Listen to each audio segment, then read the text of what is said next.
વિદ્યાર્થી મિત્રો, ધોરણ 9માં તમારું સામાજિક વિષયની અંદર સ્વાગત છે. શ્રી વી આર વિદ્યાલયના બાળકો એકમ 1 વિશે ઘણી બધી બાબતોમાં પરિચિત હશે. આપણે 7મા 8મા ધોરણથી લઈ ભારતના ઇતિહાસ વિશે ઘણું બધું ભણતા આવ્યા છીએ અને એને થોડું આગળ વધારતા જઈએ તો તમને ખ્યાલ આવશે કે આ તે આપણે બધું ભણેલા હતા, બસ એને ખાલી તાજું કરવાનું છે. અને પ્રકરણ 1ની અંદર એ આપણે પહેલાં જોઈશું. તમે જાણો છો કે ભારતમાં બ્રિટિશ સત્તાનો ઉદય થયો. શું એકદમ બ્રિટિશરો એટલે કે અંગ્રેજો ભારતમાં આવી ગયા હતા? ના, એના ઘણા બધા કારણો છે. અંગ્રેજો ભારતમાં ક્યારે અને કેમ આવ્યા અને એના પહેલાં કોણ આવ્યું, એ બધી બાબતોને આપણે યાદ કરવી પડે. તમે અગાઉ 13મું 14મું પ્રકરણ ભણ્યા એટલે તમને ખ્યાલ આવી ગયો છે કે ભારતની જે પ્રાકૃતિક રચના રહી, ભારતના નકશાને સમજો અને પછી આપણે આગળ વધીએ તો વધુ સારો ખ્યાલ આવશે. આ ભારતનો નકશો છે. તમે અગાઉ ભણ્યા હતા કે એશિયા ખંડની દક્ષિણે અને હિન્દ મહાસાગરને મથાળે અને પાછું એમાં એનું સ્થાન મોકાનું છે. મોકાનું સ્થાન એટલા માટે કહીએ કે આપણે જળમાર્ગમાં અને હવાઈ માર્ગમાં આ બાજુથી આવો, આ બાજુથી આવો, અહીંથી આવો, આમથી આવો, બધી જગ્યાએ એનું સ્થાન મહત્વનું ગણવામાં આવેલું છે, એટલે એનું સ્થાન મોકાનું ગણવામાં આવ્યું. બીજી વસ્તુ કહીએ કે ભારતને ત્રણેય બાજુએ દરિયા કિનારો મળેલો છે, એટલે અવર જવર માટે સરળતા પડે. હવે તમને એમ થાય કે પ્રાચીન સમયની અંદર ભારતની સંસ્કૃતિ આપણે જોઈએ તો આર્થિક, સાંસ્કૃતિક, આધ્યાત્મિક વારસાના કારણે વિશ્વમાં એનું સ્થાન અજોડ હતું અને વિશ્વની પ્રજા એના માટે આકર્ષાઈ હતી. આજકાલની વાત નથી, પ્રાચીન સમયની વાત કરીએ છીએ તો ભારતની અંદર ગરમ મરી મસાલા, તેજાના, મલમલ, રેશમી કાપડ, સુતરાઉ કાપડ, ઘણું બધું ઉત્પાદન થતું હતું. એ બધું તમે ભણેલા છો. યુરોપની પ્રજા ભારતમાંથી આ બધી વસ્તુઓ મંગાવતી અને એની માંગ ખૂબ રહેતી. હવે આપણે જોવાનું છે કે બ્રિટિશરો ભારતમાં ક્યારે અને કેમ આવ્યા. તો મેં તમને કહ્યું કે યુરોપના દેશોમાં આ બધી ચીજવસ્તુઓની માંગ રહેતી હતી, પણ પરિસ્થિતિ ક્યાં પલટાય? અહીંયા આ પોઈન્ટ ઉપર જુઓ તમે, ઇસ્તંબુલ આવેલું છે. એનું બીજું નામ શું છે? કોન્સ્ટેન્ટિનોપલ. કોન્સ્ટેન્ટિનોપલ ક્યાં આવ્યું તમે જાણો છો? અહીંયા આવેલું છે તુર્કસ્તાન, ટર્કી, તુર્કી એવા નામ આપણે આપીએ છીએ. તુર્કસ્તાનનું આ ઇસ્તંબુલ, કોન્સ્ટેન્ટિનોપલ યુરોપ અને એશિયાનું પ્રવેશ દ્વાર હતું. ઈસવીસન 1453માં તુર્કોએ એ જીતી લીધું. હવે તમને એમ થાય કે જીતી કઈ રીતે લીધેલું, કેમ જીતી લીધું, એનું કારણ શું? તો તુર્કોએ આ કોન્સ્ટેન્ટિનોપલ જીતેલું કારણ કે અહીંયા યુદ્ધો થતા હતા અને આ લોકોના કબજામાં હતું, યુરોપના લોકોના, એ તુર્કીએ જીતી લીધું. હવે એમણે શું કર્યું? યુરોપ અને એશિયાનો પ્રવેશ દ્વાર હતો એ બંધ કરી દીધો. હવે અહીંયા જુઓ, ભારતની ચીજવસ્તુઓની માંગ યુરોપના દેશોમાં રહેતી, આ રસ્તે થઈને આ બધો માલ સામાન જતો ને આવતો, પણ આ રસ્તો બંધ થઈ ગયો એટલે એમને નવો માર્ગ શોધવાની જરૂર ઊભી થઈ. તમને એમ થાય કે બીજા કોઈ રસ્તા નહોતા? તો આ અહીંયા કાળો સમુદ્ર, અહીંયા ભૂમધ્ય સમુદ્ર, આ મધ્ય એશિયા, આ બધા માર્ગો સરળ નહોતા. બીજી વસ્તુ, આ રાતો સમુદ્ર હતો, અહીંયા ચાંચિયાઓ માલ સામાનને લૂંટી લેતા હતા, એટલે સલામતી નહોતી. હવે શું કરવું? નવો માર્ગ શોધ્યા વિના ચાલે એમ જ નહોતું. જળ માર્ગ બંધ થાય, આપણા માટે એક રસ્તો બંધ થાય એટલે આપણે થોડીક વાર ટેન્શનમાં આવી જઈએ. પણ એવું નહીં માનવાનું, એક રસ્તો બંધ થાય એટલે બીજા ઘણા બધા માર્ગો શરૂ થાય. અહીંયા જુઓ કે વિશ્વમાં ભૌગોલિક સંશોધનોનો યુગ શરૂ થયો. વિશ્વમાં ભૌગોલિક સંશોધનોનો યુગ શરૂ થયો અને ભારત આવવાના નવા જળમાર્ગની શોધ આદરવામાં આવી. હવે અહીંયા આપણે વાત કરીએ કે આ યુરોપના દેશો હતા, એમાંય પોર્ટુગલના રાજા પ્રિન્સ હેનરીની પ્રેરણા, એની પ્રોત્સાહન, એની આર્થિક મદદ, આ બધાને પરિણામે આ યુરોપના લોકોએ એક સંશોધનના યુગની શરૂઆત કરી. સ્પેનની મદદથી પણ ઘણા લોકો સંશોધનો કરવા માટે નીકળ્યા હતા. હવે અહીંયા આપણે જોઈએ કે આ પરિસ્થિતિ ક્યાંથી કેવી રીતે શરૂ થાય છે. તો અહીંયા આ પોર્ટુગલ છે. પોર્ટુગલથી નીકળ્યા કોણ? બાર્થોલોમેવ ડાયઝ. બાર્થોલોમેવ ડાયઝને અહીંયા સંશોધન કરતાં કરતાં આફ્રિકા ખંડના છેડે આવેલું સ્થળ કયું છે? Cape of Good Hope. Cape of Good હોપનું બીજું નામ છે સારી આશાની બુશીર. તમે જાણો છો. તો અહીંયા કેપ ઓફ ગુડ હોપ સુધી બાર્થોલોમેવ ડાયઝ પોતે પહોંચ્યા, પણ સંજોગો વસાત એમને ત્યાંથી પાછા જવું પડ્યું. બીજા નંબરે આપણે વાત કરીએ તો સ્પેનની મદદથી કોલંબસને, અહીંયા જો સ્પેન આવેલું છે, કોલંબસ આ બાજુ ગયો, બાર્થોલોમેવ ડાયઝ આ બાજુ આવ્યા હતા. કેટલાક સંશોધકો ઉપર ગયા હતા. એવું નહીં માનવાનું કે બધા નીચે જ આવ્યા હતા, ના, ઘણા ઉપર ગયા, ઘણા આ બાજુ ગયા, ઘણા આ બાજુ ગયા. અહીંયા આપણે વાત કરીએ છીએ ભૌગોલિક સંશોધનોનો યુગ શરૂ થયો. તો અહીંયા સ્પેનની મદદથી ક્રિસ્ટોફર કોલંબસ આટલે પહોંચ્યા. પરિસ્થિતિ એવી ઊભી થઈ, એ પોતે જીવ્યા ત્યાં સુધી એવું જ માનતા હતા કે મેં ભારતનો ભાગ શોધ્યો છે, પણ પાછળથી એમણે જે શોધેલો ભાગ હતો એને વેસ્ટ ઇન્ડિઝ આપણે નામ આપેલું છે, અને અમેરિગો વેસ્પુચીએ એ ભૂલ સુધારી અને એમણે એવું કહ્યું કે આ ભારત નહીં પણ અમેરિકા ખંડના નજીકમાં આવેલા ટાપુઓની શોધ કરેલી છે. એટલે આનું નામ અમેરિગો વેસ્પુચીના નામ ઉપરથી શું પડ્યું?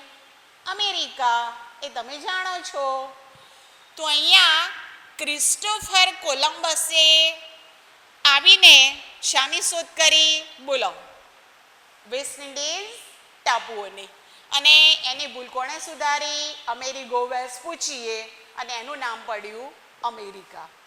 હવે વાત આવે છે ભારતની. પોર્ટુગલના નાવિક, પોર્ટુગીઝ નાવિક કહીએ આપણે એમને, એમણે વાસ્કો દ ગામાને બાર્થોલોમેવ ડાયઝના પ્રાપ્ત થયેલા નકશાઓને, દસ્તાવેજોને બધું પ્રાપ્ત કરી આટલે સુધી તો આવી ગયા. આટલે આવ્યા એટલે એમને ધીમે ધીમે આગળ જતા એક ભારતીય ખલાસી મળી ગયો. ભારતીય ખલાસીની મદદ, અહીંયા જો કુદરતે એને ક્યાં સાથ આપ્યો છે. તો અહીંયા વાસ્કો દ ગામાને આ બધી જગ્યાએ થઈ, મોઝામ્બિક બંદર થઈ અને ભારતના દક્ષિણ ભાગે આવેલ પશ્ચિમ દક્ષિણ કિનારો, જે સ્થળનું નામ છે કાલિકટ, કાલિકટ સુધી એ પહોંચી ગયા. 1498ની અંદર વાસ્કો દ ગામા કાલિકટ પહોંચ્યા અને ત્યાં ભારત આવવાના નવા જળમાર્ગની એમણે શોધ કરી નાખી. બીજી વસ્તુ હું તમને કહું, એ જ્યારે ભારતમાં આવ્યા ત્યારે પવનની દિશાઓ આ બાજુ હતી. નૈઋત્ય કોણી મોસમી પવનો ભારત તરફ ફૂંકાતા હતા. બીજું, ભારતીય ખલાસી મળી ગયો હતો. ઝડપથી વહાણો ભારત તરફ ખસ્યા અને અહીંયા આવી એમણે એ વખતે જામોરીન રાજા, જેને આપણે કહીએ છીએ સામુદ્રિકની પાસેથી કાલિકટ બંદરે જઈ વેપાર કરવા માટેની પરવાનગી મેળવી.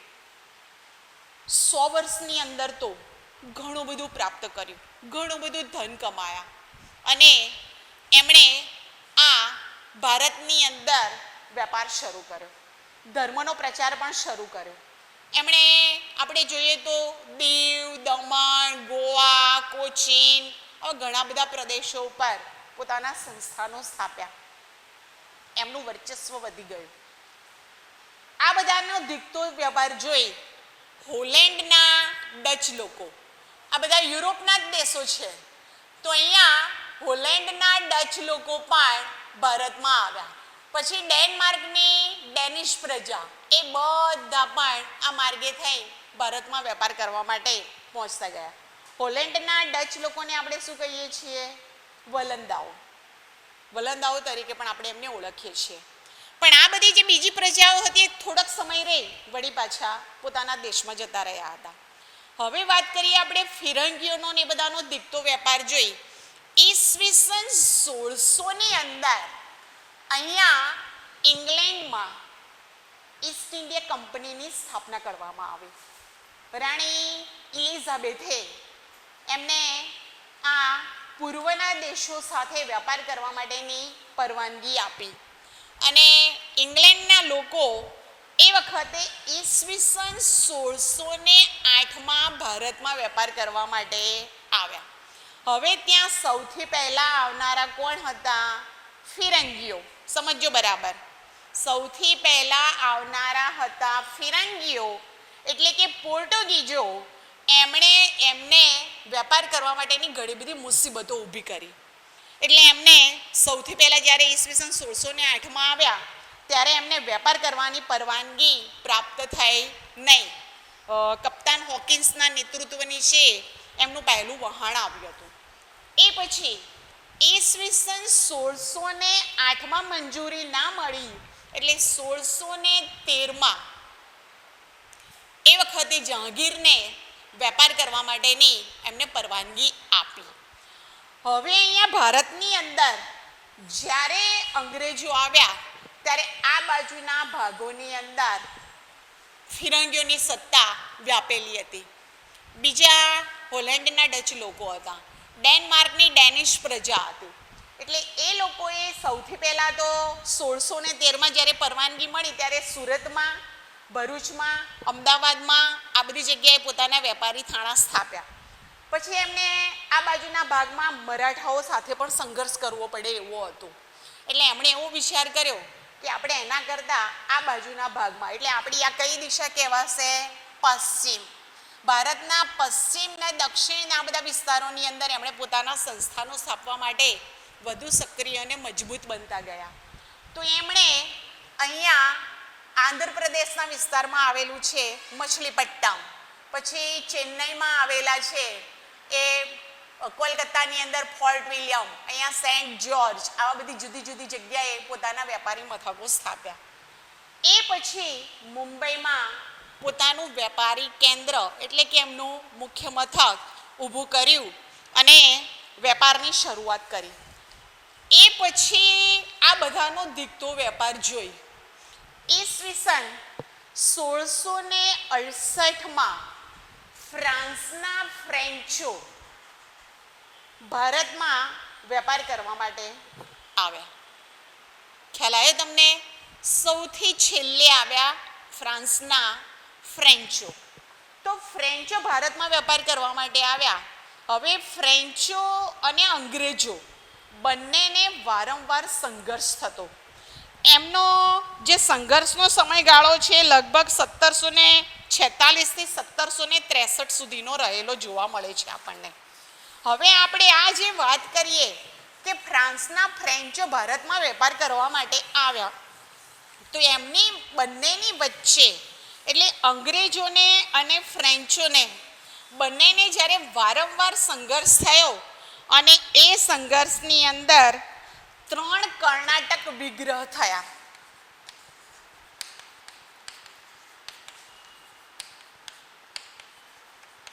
આ 3 કર્ણાટક વિગ્રહ થયા. હવે આ જે 3 વખત વિગ્રહ થયા અને એની અંદર ફ્રેન્ચોનો પરાજય થયો. અંગ્રેજોને વેપાર કરવા માટે અને રાજ્ય વિસ્તાર માટે અંગ્રેજોને મોકળું મેદાન મળતું ગયું.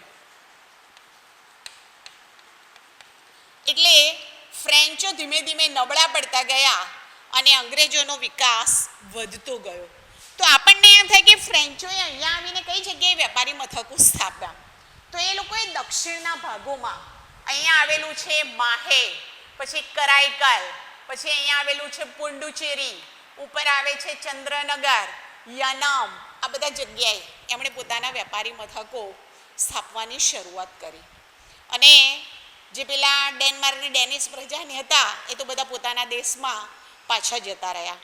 હવે આપણે જોવાનું છે કે અંગ્રેજોએ વેપાર માટેના જે માર્ગોની શરૂઆત કરી અને જે જુદી જુદી નીતિઓ અપનાવી, તો એ કઈ નીતિઓ હતી એના વિશે આપણે આગળ લઈએ. અંગ્રેજોને રાજ્ય વિસ્તારનો મોકો મળ્યો.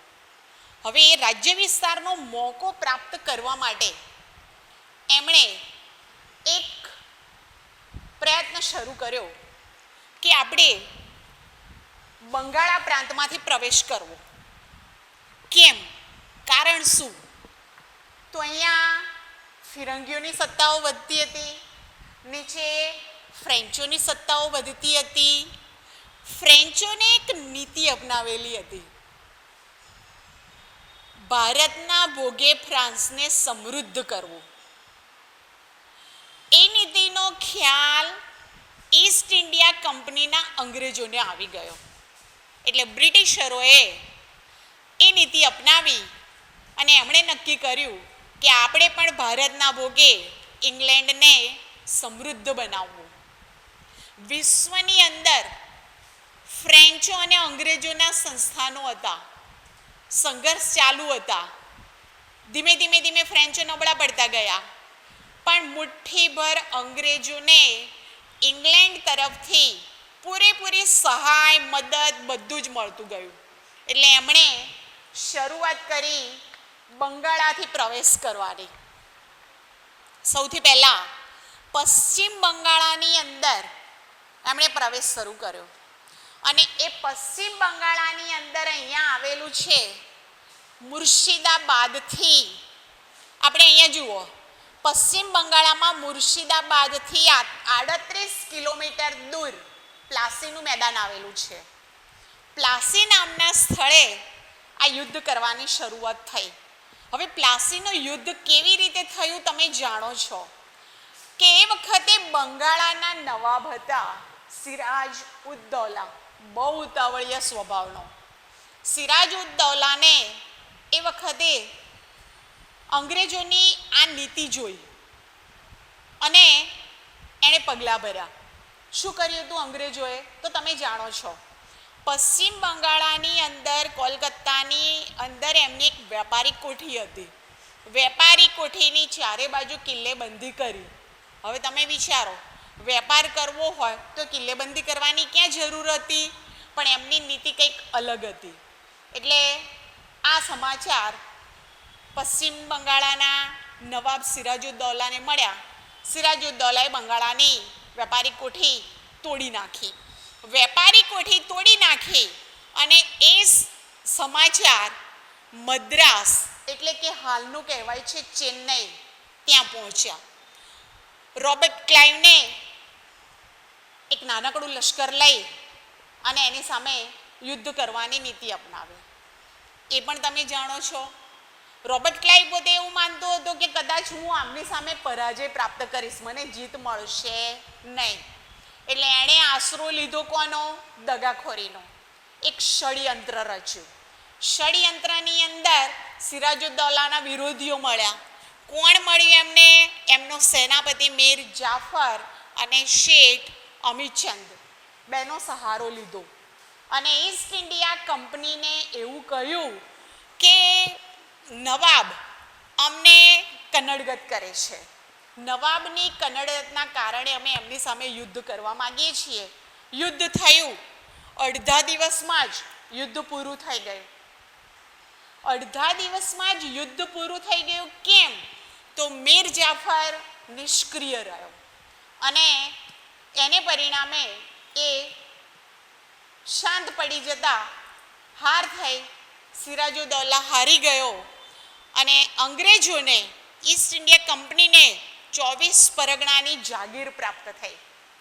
હાર થઈ. સિરાજુદ્દૌલા પછી બંગાળાનો નવાબ કોણ બન્યો? મીર જાફર. ખ્યાલ આવ્યો તમને? તો આ જે પ્લાસીનો યુદ્ધ રહ્યો 23 જૂન 1757માં લડાયું હતું અને અંગ્રેજોની પહેલી સફળતા હતી 24 પરગણાની જાગીર. હવે 24 પરગણાનો પ્રદેશ ક્યાં આવેલો છે? અહીંયા આવેલો છે, આ ભાગમાં. પશ્ચિમ બંગાળના નીચેના ક્ષેત્રની અંદર 24 પરગણાનો પ્રદેશ આવેલો છે. એટલેથી પૂરું ના થયું. એ પછી બંગાળાનો નવાબ બનાવવામાં આવ્યો મીર જાફર. પણ કેટલાક વેપારી હિતો અને વધુ લાભો ને આ બધું મેળવવાની શરૂઆત થઈ એટલે અંગ્રેજોને એમ થયું કે કદાચ અહીંયા આપણને આ બહુ સફળતા મળશે નહીં. એટલે એમણે શું વિચાર્યું કે આપણે એને હટાવી દો અને બંગાળાનો નવાબ બનાવી દેવામાં આવ્યો મીર કાસિમને. જુઓ અહીંયા મીર જાફરને હટાવી દીધો અને બંગાળાનો નવાબ બનાવી દીધો મીર કાસિમને. પણ અંગ્રેજોની ત્યાં ભૂલ થઈ. એ વધારે મહત્વાકાંક્ષી હતો અને એને પરિણામે અંગ્રેજોએ ફરીથી મીર કાસિમને હટાવી બંગાળાનો નવાબ ફરીથી કોને બનાવી દીધો? મીર જાફરને. મીર કાસિમ ત્યાંથી હટી તો ગયો પણ કોને ત્યાં પહોંચ્યો? અવધના નવાબની પાસે. અવધના નવાબની પાસે પહોંચ્યો. ત્યાં પહેલેથી જ મુઘલ બાદશાહ હાજર જ હતા. શાહ આલમ. 3 જણા, મુઘલ બાદશાહ, અવધના નવાબ અને મીર કાસિમ, ત્રણેયની સંયુક્ત સેના ઊભી થઈ અને એમણે અંગ્રેજોની સામે યુદ્ધ જાહેર કર્યું. યુદ્ધ જાહેર કર્યું પણ ત્રણેયની હાર થઈ અને છેવટે અંગ્રેજોને બક્સરના યુદ્ધમાં બંગાળ, બિહાર, ઓરિસ્સાની દીવાની સત્તા પ્રાપ્ત થઈ. તો અહીંયા સમજો બરાબર. 22 ઓક્ટોબર 1764ની અંદર બક્સરનું યુદ્ધ થયું હતું. કહેવાનો અર્થ એ છે કે અંગ્રેજોએ બંગાળાથી પગ પેસારો અહીંયા શરૂ કર્યો અને ધીમે ધીમે ધીમે ધીમે ભારતના જુદા જુદા ક્ષેત્રોની અંદર પ્રસરતા ગયા. તો આ રીતે બંગાળ, બિહાર, ઓરિસ્સાની દીવાની સત્તા પ્રાપ્ત થઈ. આવતું નથી પણ થોડુંક સમજાવું કારણ કે એની અસરો આપણે પાછળ ભણવાની આવશે એટલે એના વિશે તમને ખ્યાલ પણ આવી જાય. તો દીવાની સત્તાને તમે આગળ ભણી ગયેલા છો ને તમને યાદ છે ને શું કહીએ છીએ આપણે? દ્વિમુખી શાસન પદ્ધતિ. તો દ્વિમુખી શાસન પદ્ધતિ કેવી રીતે કહી? કારણ કે ત્યાં નવાબને શાસન કરવાનું પણ જે બધા હકો હોય, જે બધા લાભ હોય એ બધું કોને ભોગવવાનું? અંગ્રેજોને. એટલે આ દીવાની સત્તા પ્રાપ્ત થઈ. 3 પ્રદેશો મળ્યા. હવે પરિસ્થિતિ પલટાય કે ધીમે ધીમે ધીમે ઈસ્ટ ઇન્ડિયા કંપનીની આ સત્તાઓનો વિકાસ થતો ગયો. એમણે પોતાના સંસ્થાનો સ્થાપવાની શરૂઆત કરવાની વધારે ને વધારે મહત્વાકાંક્ષાઓ જાગી. એટલે એમણે બંગાળ, બિહાર, ઓરિસ્સાની અંદર પ્રજાનું શોષણ કર્યું અને કંપનીની સત્તાઓમાં વધારો થતો ગયો. પણ અહીંયા કંપનીના શાસનનો વિસ્તાર કરવાની જવાબદારી પણ આવી.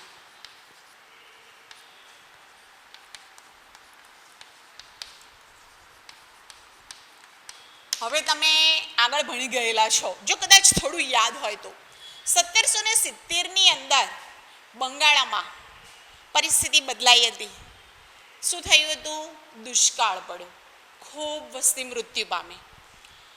કંપનીના માણસો ઉપર આંગળી ઉઠી એટલે એને પરિણામે એવું નક્કી કરવામાં આવ્યું કે 1773માં બંગાળાના ગવર્નર ને શું બનાવવામાં આવ્યા? Governor general. બોલો, પ્રથમ ગવર્નર જનરલ કોણ બન્યા?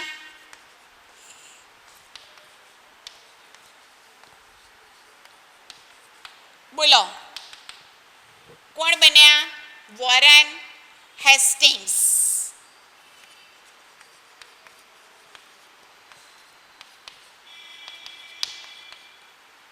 હવે આ જે વોરેન હેસ્ટિંગ્સ એ બંગાળાના પ્રથમ ગવર્નર જનરલ બન્યા. એમના તાબા નીચે મદ્રાસ એટલે કે ચેન્નઈ અને બીજા પ્રાંતોના ગવર્નરોને પણ મૂકી દેવામાં આવ્યા અને ગવર્નર જનરલને કંપનીનો વિસ્તાર વધારવાની શરૂઆત કરી અને સાથે સાથે વ્યાપારી અને રાજકીય હિતોની પ્રવૃત્તિઓને સીધા અંકુશમાં મૂકી દેવામાં આવ્યા. હવે પરિસ્થિતિ એવી ઊભી થઈ કે એ વખતે મરાઠાઓની સાથે એમને વિગ્રહ કરવા પડ્યા. તો પ્રથમ મરાઠા વિગ્રહ કરવો પડ્યો. એના પછી મૈસૂરનો હૈદર અલી હતો તો એની સાથે પણ એમને દ્વિતીય મૈસૂર વિગ્રહ કરવો પડ્યો. સામ્રાજ્ય વિસ્તાર વધારવાની શરૂઆત થતી ગઈ. એ પછી ઈસ્ટ ઇન્ડિયા કંપનીના જુદા જુદા ગવર્નર જનરલો આવતા ગયા અને સત્તાનો વિસ્તાર કેવી રીતે થયો એની આપણે પછી વાત કરીશું. અહીંયા બરાબર જુઓ, બે યુદ્ધ આપણે ભણ્યા, પ્લાસીનું યુદ્ધ અને બક્સરનું યુદ્ધ. બંને યુદ્ધની ટૂંક નોંધ તમને આવડવી જોઈએ. બંને ટૂંક નોંધો તમારે ચોપડાની અંદર લખી નાખવાની. પરીક્ષામાં 2માંથી 1 તો આવતી જ હોય છે, બરાબર? બીજું આગળનું વાંચી રાખજો, પછી આપણે લઈશું.